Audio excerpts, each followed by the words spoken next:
Blanca como la luna, se pierde por la vereda. Viene la totonaca a vender lo que el pueblo lleva. Blanca como la luna, se pierde por la vereda. Viene la totonaca a vender lo que el pueblo lleva.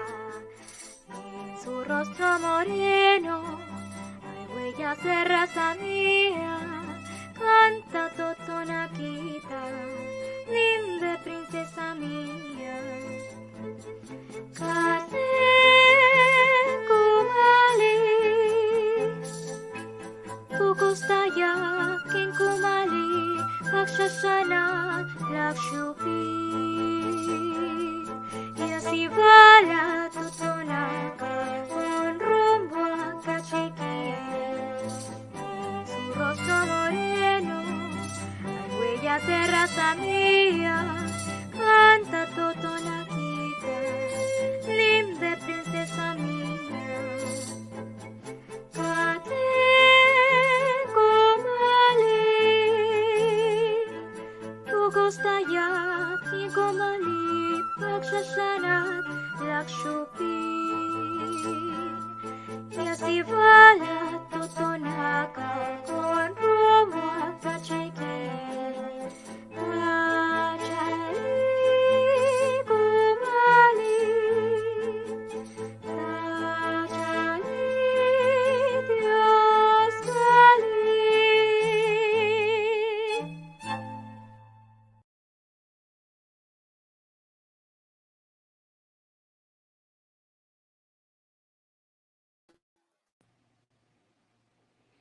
Hola, buenos días.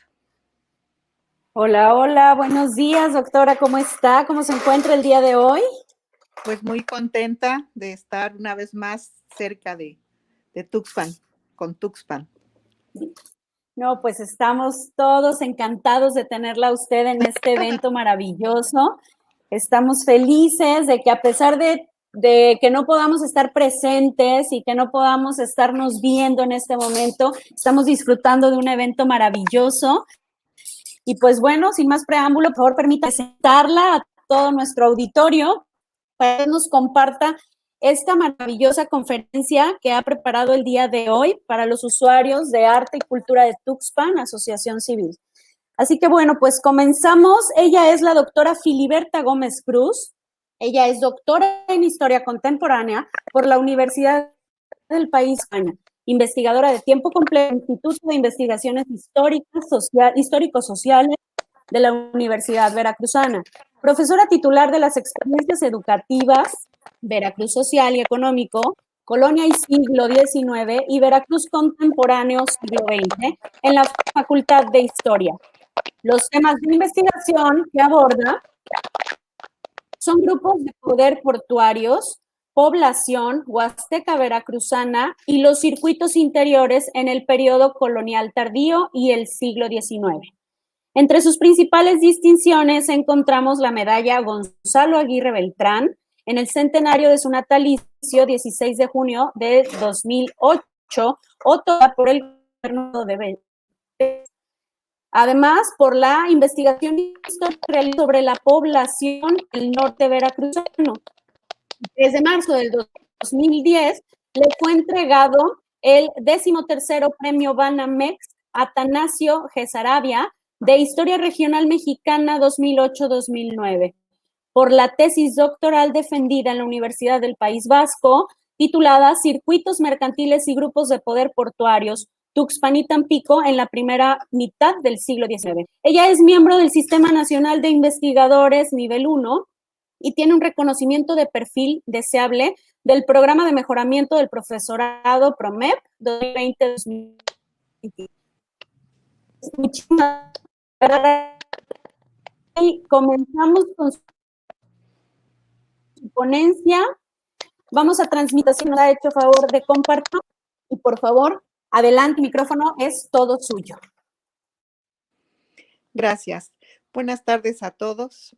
Quiero platicar con ustedes sobre el proceso que llevó a Tuxpan a conformarse como la ciudad más importante en esta zona de la Huasteca y cuyos orígenes nos los ha comentado de manera muy puntual mi predecesora al micrófono.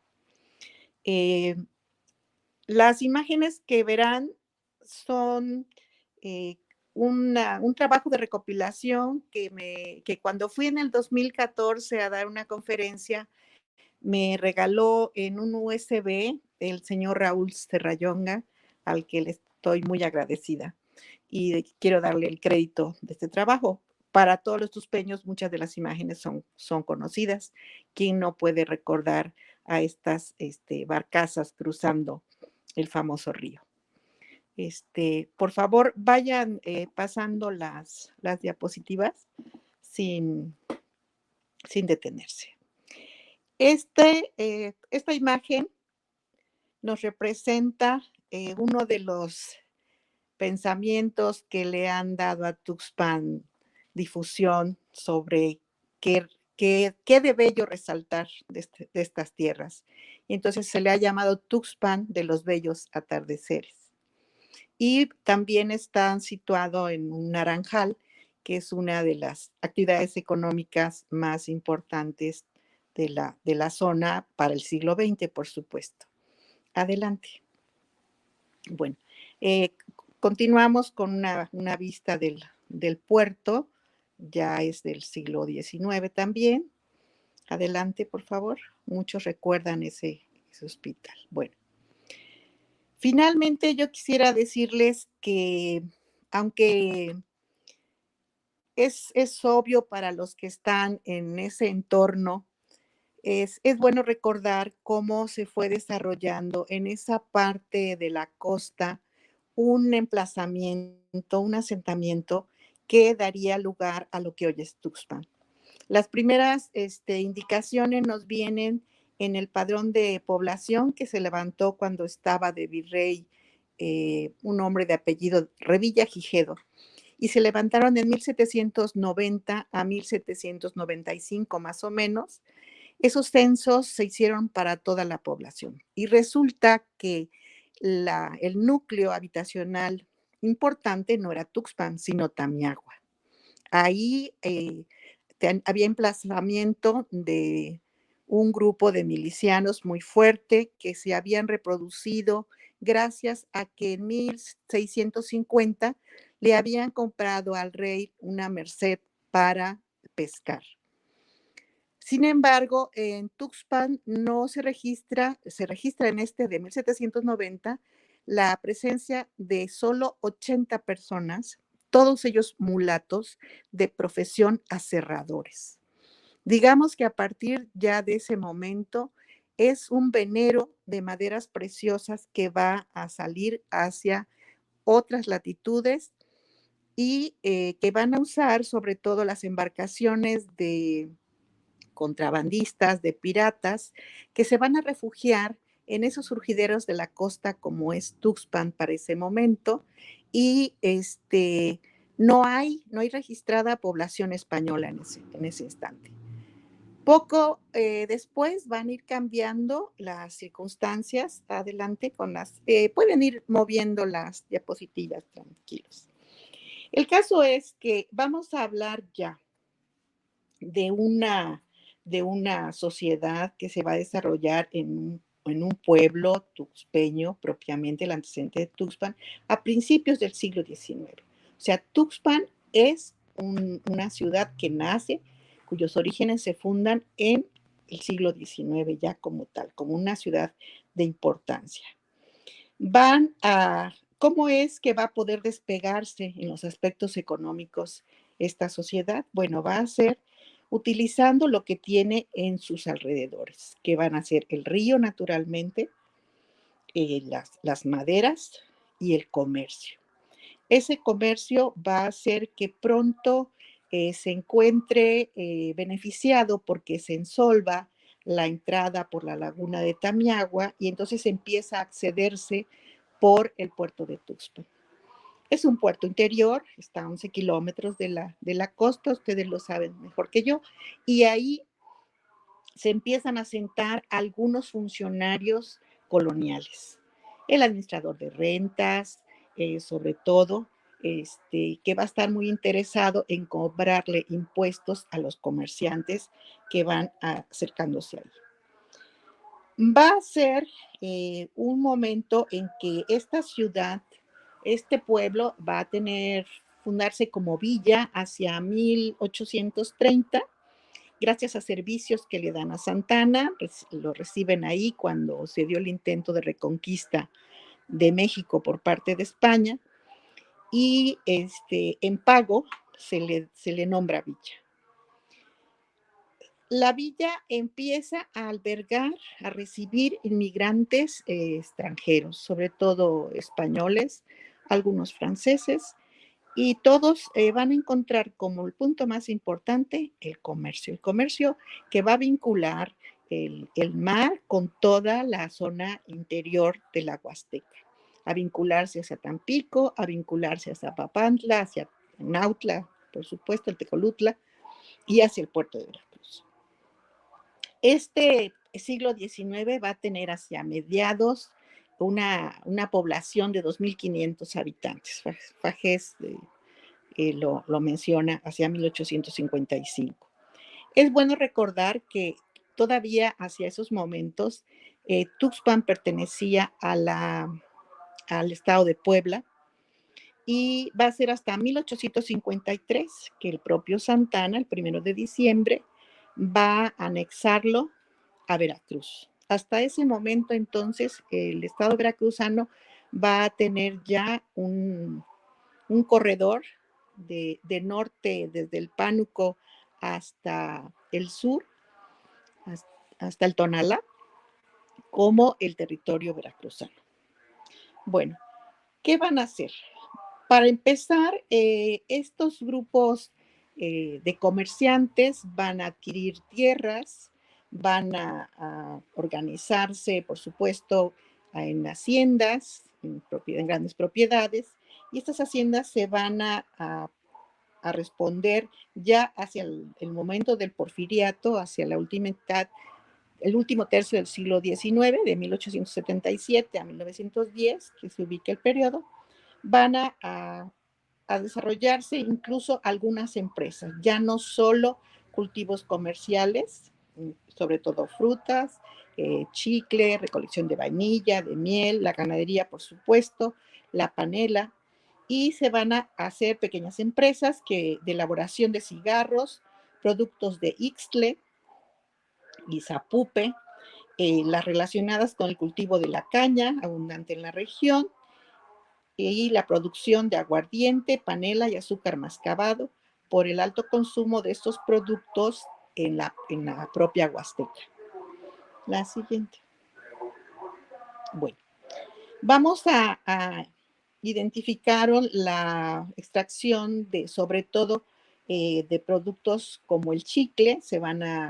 Es conocida la familia Morales, que tenían el señor y Castillo, Félix Castillo, que tenía una farmacia muy importante en Porfiriato. Se exporta hacia Estados Unidos el chicle. Así que va a surgir ya como ciudad reconocida. En 1881, Tuxpan alcanza el grado de ciudad. Es decir, le tomó 50 años, 60, para convertirse de villa a ciudad. De ser un puerto perdido ahí en la costa, dedicado al contrabando y ser refugio de holandeses y otro tipo de personas que llegaban a hacer este comercio ilegal, a convertirse en una ciudad que va con muchas ambiciones de modernizarse. Tiene sus principales barrios, el de la Ribera, por supuesto, donde van a estar las principales bodegas y comercios, todos a la orilla del río. Va a tener un recorrido del centro hasta Tenechaco, donde Pedro Bazáñez, que era uno de los hacendados más importantes de la ciudad, construye las vías, lleva las vías y se inaugura el tren de mulitas que va desde sus negocios en el centro a su casa en Tenechaco. También va, por ahí más adelante vamos a ver la foto que fue desde casa de don Pedro Bazáñez hasta en la parte de abajo tenía el comercio y en la parte de arriba habitaba. Después se va a convertir en un cuartel de caballería importante para el siglo XX durante la Revolución y en la actualidad pues tenemos todavía ese registro del barrio de Tenechaco que no se ha perdido.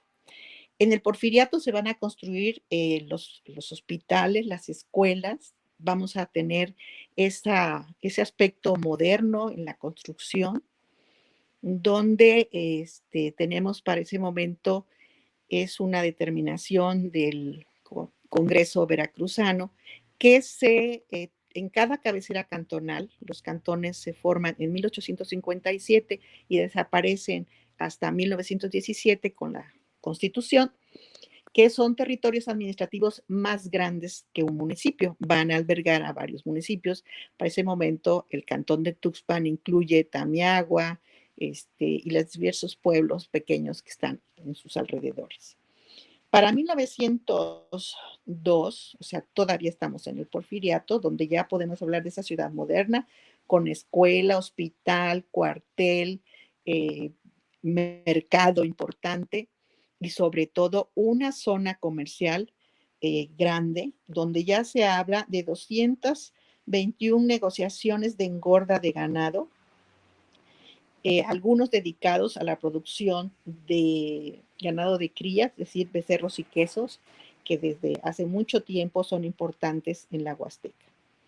Así que esto nos habla cómo esa actividad ganadera va a ser permanente junto con la actividad agrícola, pero la actividad agrícola está orientada hacia afuera, hacia productos que van hacia el exterior, porque es el fuerte de Tuxpan, ¿no? El comercio. Es decir, los empresarios quieren expandir sus negocios para incrementar sus ganancias, recurren a contratos, desde contratos para exportar vainilla, para exportar chicle, incluso yo recuerdo haber revisado en en alguna escritura, algún contrato donde se establece que gente de Tuxpan va a ir a capacitar a los chicleros de Campeche. Bueno, se delimita también la propiedad ejidal en la zona. Me imagino que recuerdan que lo que ahora es el actual municipio de Tuxpan tuvo como antecedente las exhaciendas de Asunción y Santiago de la Peña.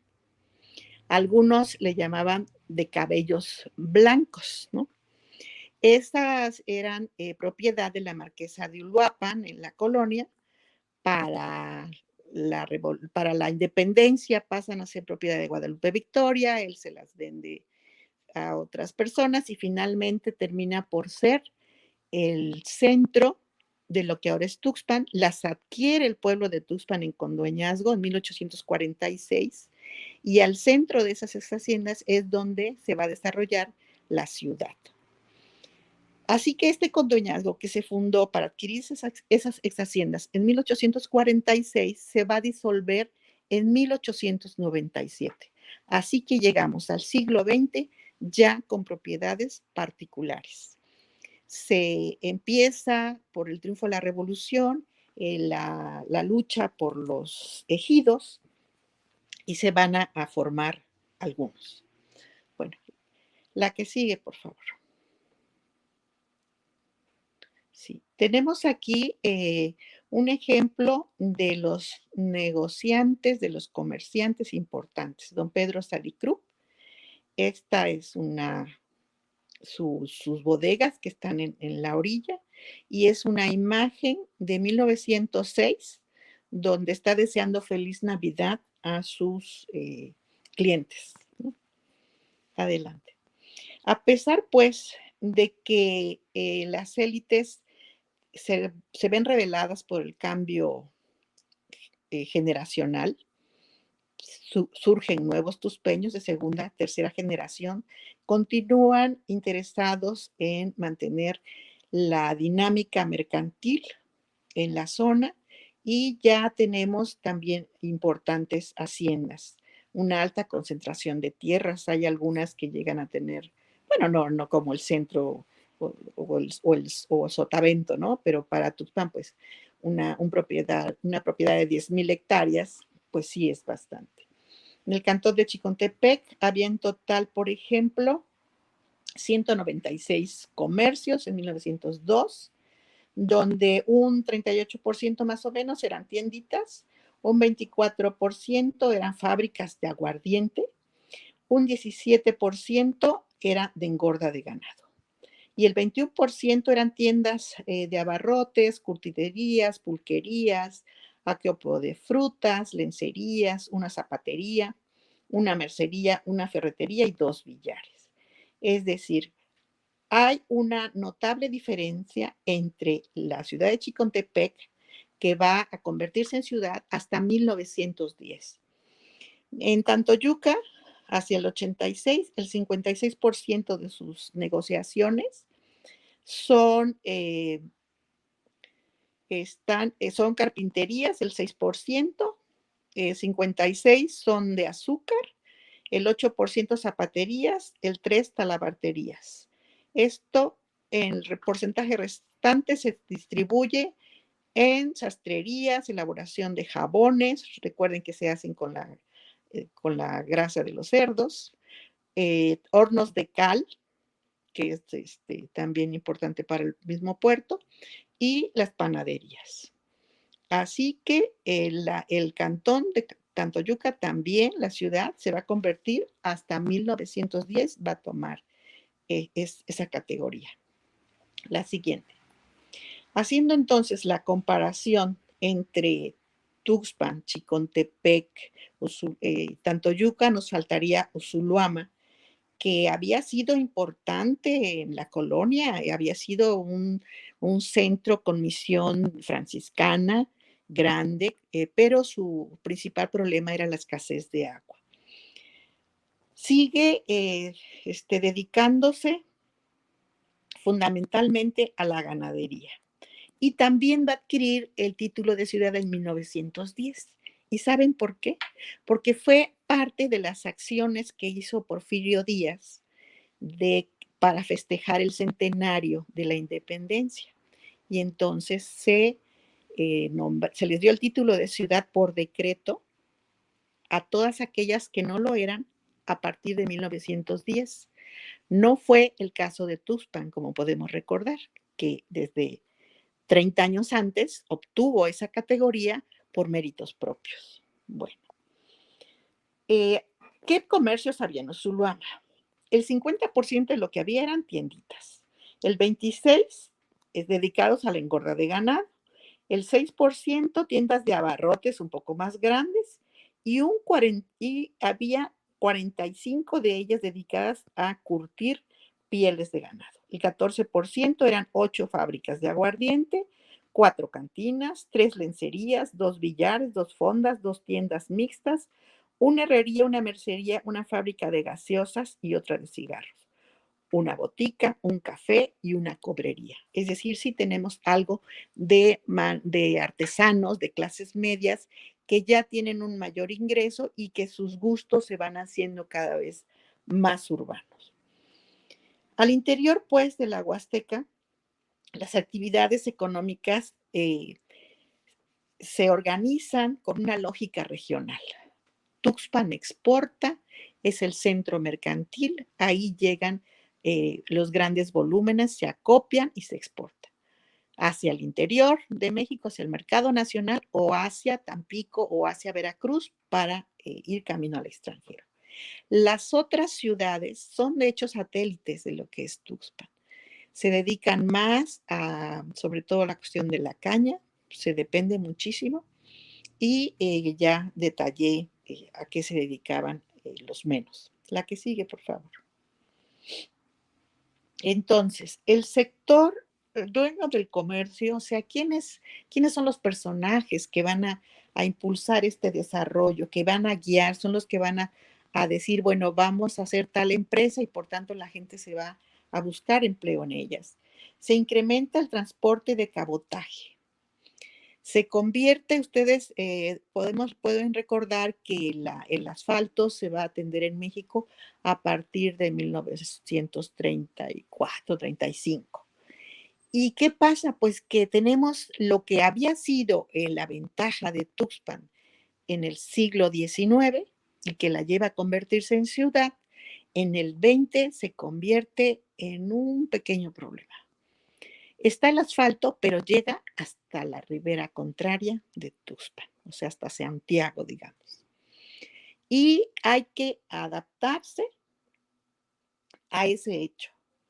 Hay que esperar los chalanes, hay que tomar la embarcación que nos lleve del otro lado. Todavía se pueden tomar, sería algo así como las lanchitas taxi, ¿no? Que nos llevan de un lado a otro, o servicio urbano, podríamos decirle así. Y esto va a hacer que Tuxpan se estanque un poco, porque no había ferrocarril y no había caminos carreteros. Tampoco tuvo minas, así que su riqueza mayor ha sido el comercio para el siglo XX.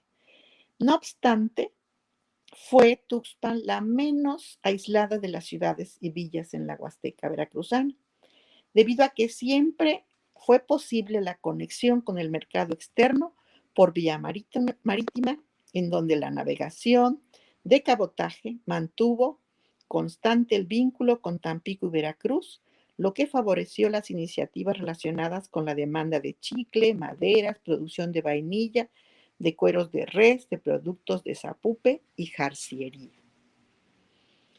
Todavía en cuanto a la tierra, el condoñazgo, que finalizó en 97, mediante escritura pública, se realizó la adjudicación de parcelas con carácter particular.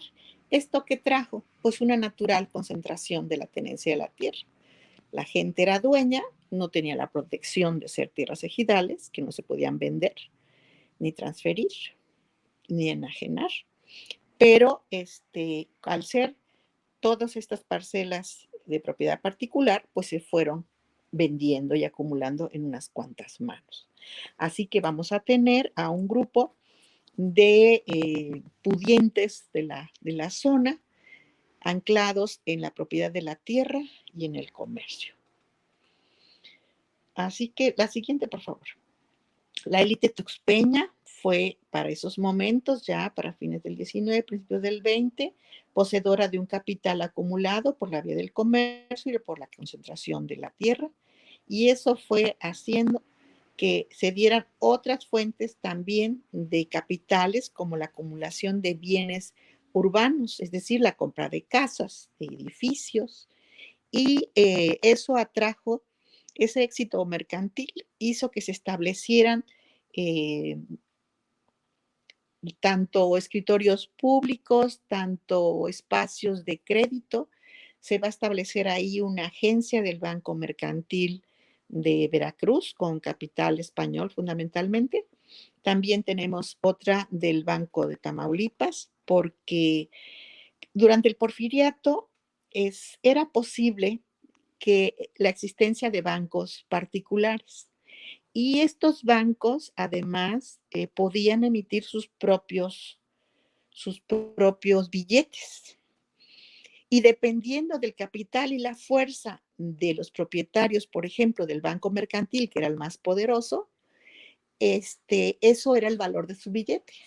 Por ejemplo, un peso del Banco Mercantil de Veracruz era equivalente a 1.20 de un billete emitido por el Banco de Tamaulipas, por que se den una idea. Todo este relajo entre los bancos y la emisión de billetes y la equivalencia para el canje se va a eliminar ya en el siglo XX con la fundación del Banco Nacional de México. Bueno, sigamos adelante, por favor. ¿Sí? La siguiente, por favor. Bueno, hacia esta ciudad porfiriana, fuerte en el comercio, con su tren de mulitas, sus edificios preciosos. Va a tener la llegada de un nuevo elemento que es la explotación petrolera, el descubrimiento de campos petroleros y la exploración en esta región. También tenemos un fenómeno social muy trascendente como es la revolución. Muchos recuerdan en las crónicas cómo Cándido Aguilar entra a caballo dentro de la iglesia, ¿no? Y pues por supuesto que llegan pidiendo créditos forzosos a las clases pudientes del puerto. Se supera el momento, se tiene un aliento en el nuevo actor económico que es el petróleo, y eso los propietarios de esas tierras ahora resulta que tienen un nuevo valor de la tierra que es el subsuelo.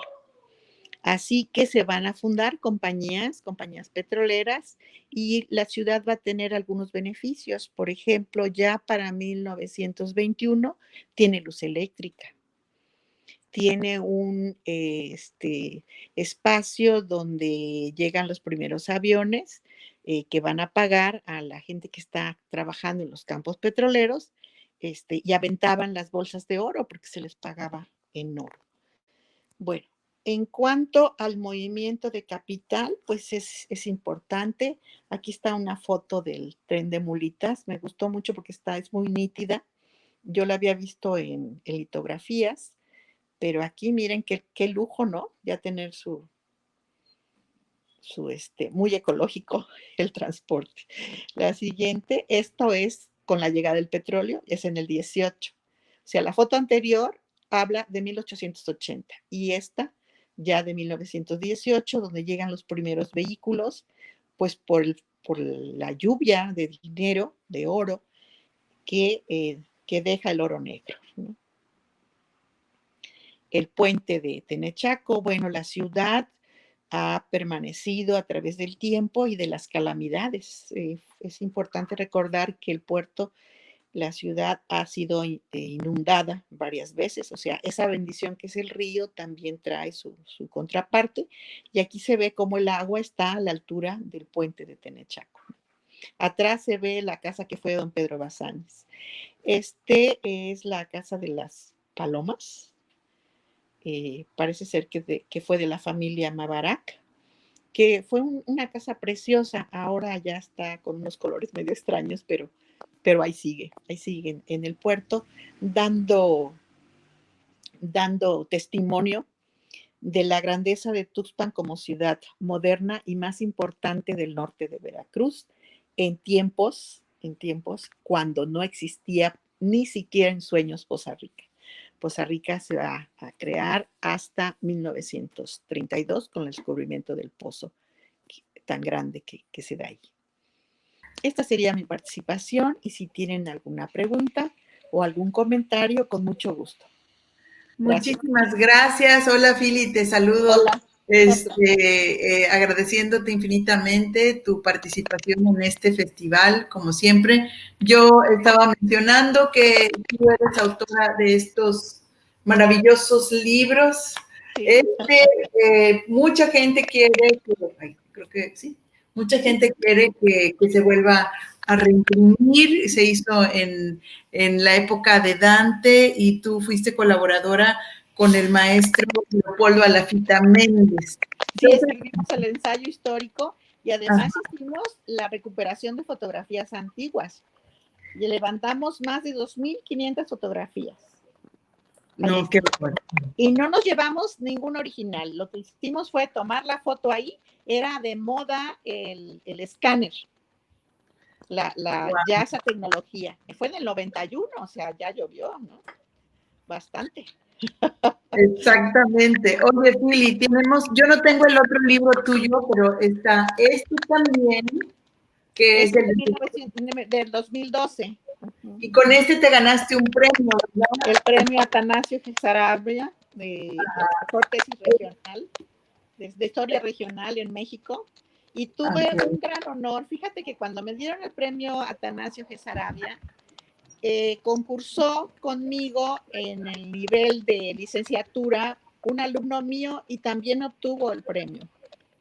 Y luego el de maestría, que también la había yo dirigido, obtuvo una mención honorífica. O sea que Veracruz se llevó los 3 premios. Y al año siguiente nos Genial. llevamos el primer lugar en la mejor tesis de educación en el aniversario de la Revolución Mexicana. Sí. Bendito Sí. sea Dios. Oye, sí, pues todas estas historias tan hermosas de nuestra ciudad,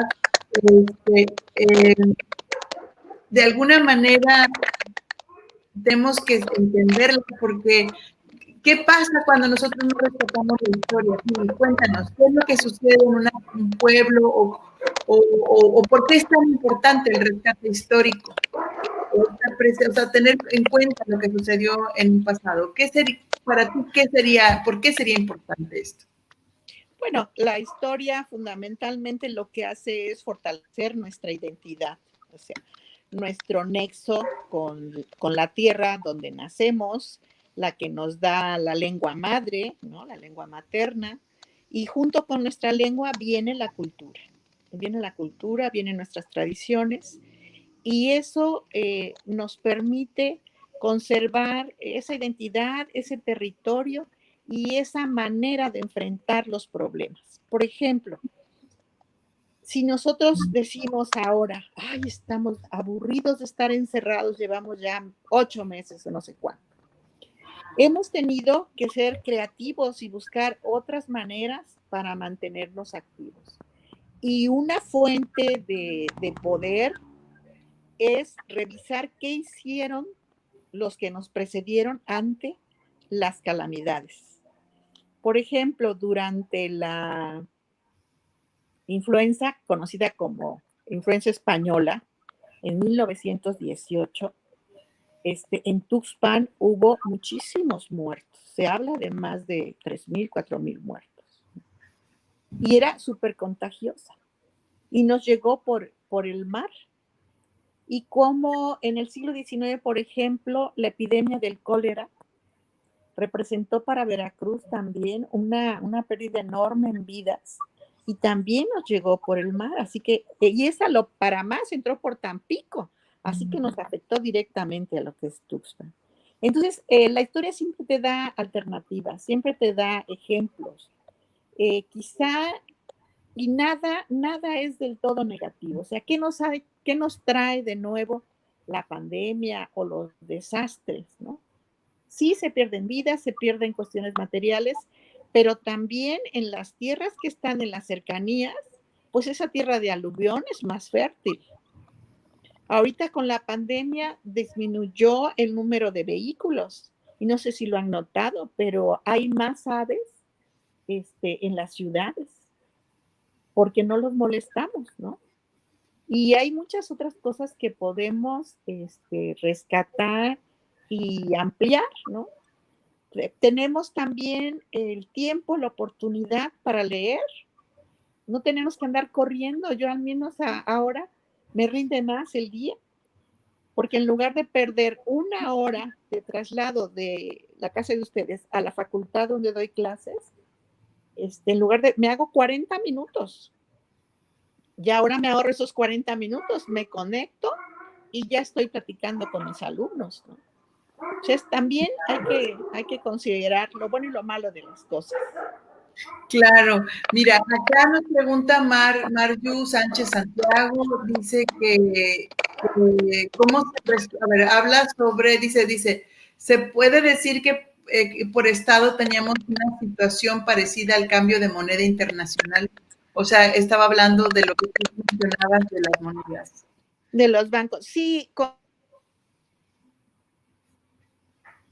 Como que el patrón plata al patrón oro. O sea, para México realmente fue un venero hacia Europa, hacia los bancos ingleses, que eran los más poderosos, de la plata. La plata mexicana corría en todo el mundo globalizado de la época, ¿no? pero va a ser en el Porfiriato cuando se cambia, o sea, no por México, sino que México sufre ese cambio de la plata al patrón oro, y eso va a depreciar en mucho nuestros recursos. Sí, trae consecuencias. Resulta que durante todo el siglo XIX y la colonia, nuestro principal producto de exportación era la plata. El 75% era plata. Sí.